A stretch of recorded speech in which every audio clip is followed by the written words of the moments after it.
other thing I think, interesting to bring up is that, because what I brought up, the question of practices, wasn't really to practices to penetrate to different realms, but I'm thinking about capacities, faculties that the mind, the consciousness has that are very useful for your kind of work.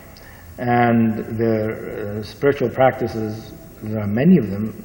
Spiritual teaching has developed many practices to develop those kind of capacities and faculties.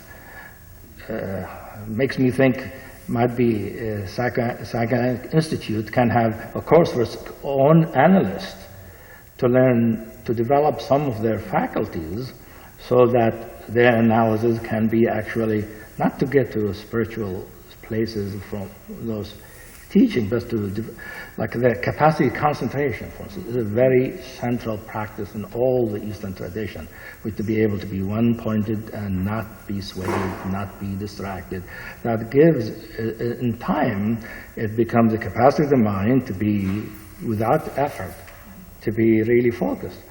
And the other thing I was thinking about that is very useful, I always think it's useful when I especially read or study about pre-verbal, precognitive experience and the dealing with primitive structures, which is becoming very important in psychoanalysis, and experience becoming, looking more into the precognitive and this amorphous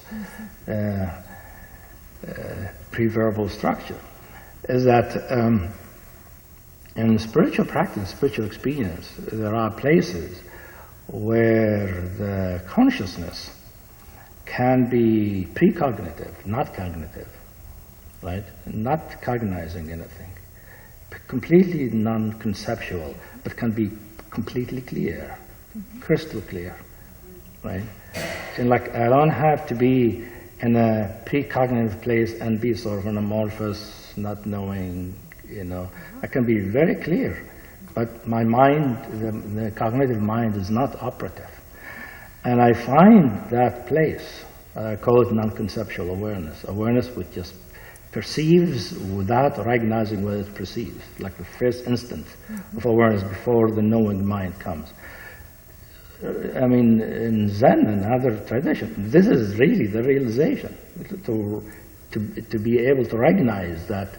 And I find that to be really very useful for working with precognitive primitive structure, because they're structured before the cognitive capacity developed. And I find that when I'm working with students, like when they are working with those parts, that part of me comes there. I can be with them completely without getting unclear, without me having to get into, you know, pre-verbal structures myself. And then the interesting thing that happens is that the student might be in this non-cognitive, sort of pre-verbal, amorphous, non-differentiated maybe, or whatever emotion it has. Sometimes it doesn't necessarily have specific emotion, pre-differentiated emotion. But the spiritual practice brings the capacity to be with that place, which is completely beyond mind, at the same time can bring the crystalline knowing capacity with it. So even though I'm experiencing something non-cognitive, my cognition can recognize it. And I mean, that's the kind of thing I'm referring to, like capacities that would be very useful for the kind of thing you really getting into. I mean, this is why some of you are interested in meditation. But this is like a knowledge that the spiritual tradition have that can be useful for a discipline like psychoanalysis. Like, there are those capacities that we human beings have, and you probably employ them sometimes in your work without necessarily conceptualizing them that way. Mm-hmm.